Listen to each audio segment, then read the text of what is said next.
So there's this beach, right?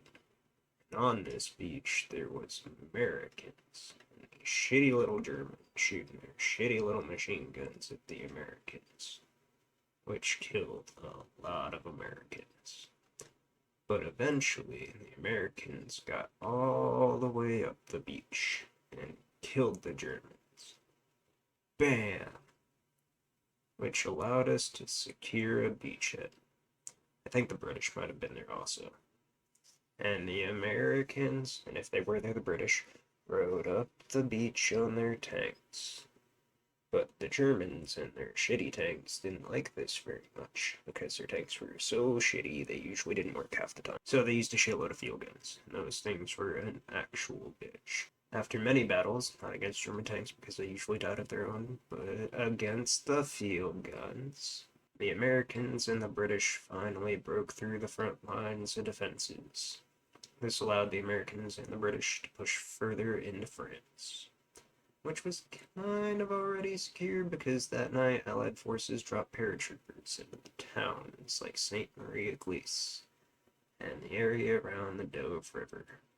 But unfortunately, a lot of them missed their landing zone and landed fucking everywhere, which really didn't matter too much because the Allied forces still completed most of their objectives. The only ones that didn't were the ones that landed so far off from their objectives they couldn't get there.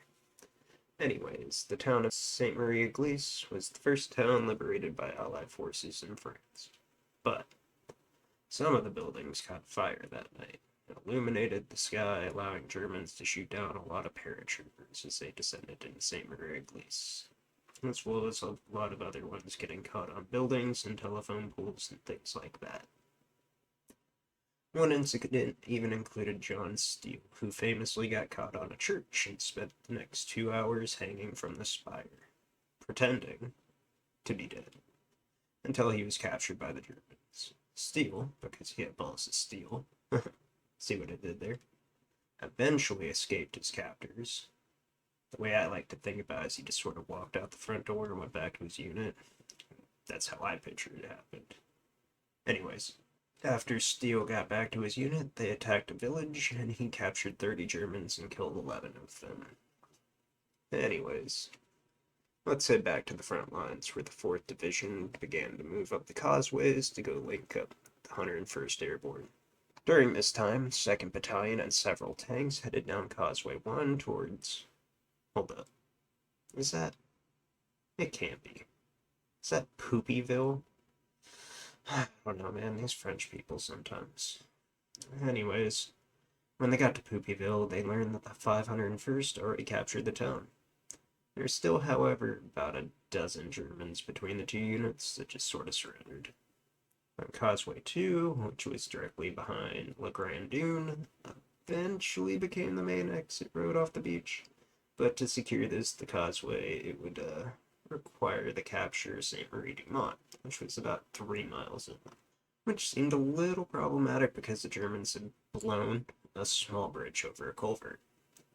Movement was delayed while engineers repaired the bridge and cleared a couple inoperable tanks out of the way. Eventually, members of the 506th Parachute Division successfully attacked Bricourt Manor and took Saint Marie du Mont in house to house. Street to street fights. Yeah. While this was going on, the 22nd Infantry 3rd Battalion and 5 tanks moved north along the beach, tasked with eliminating as many German strongpoints as possible. During this, they found tanks can only destroy pillboxes with direct hits, so to counteract that, they just called in artillery from nearby naval ships that were offshore. Due to the valiant efforts of the Allied forces on D-Day, they were able to go from the water to the beach into towns and forward into the rest of France. That's been a quick look at D-Day, June 1944. Thanks for watching. Don't forget to like, comment, subscribe, and until next time, bye.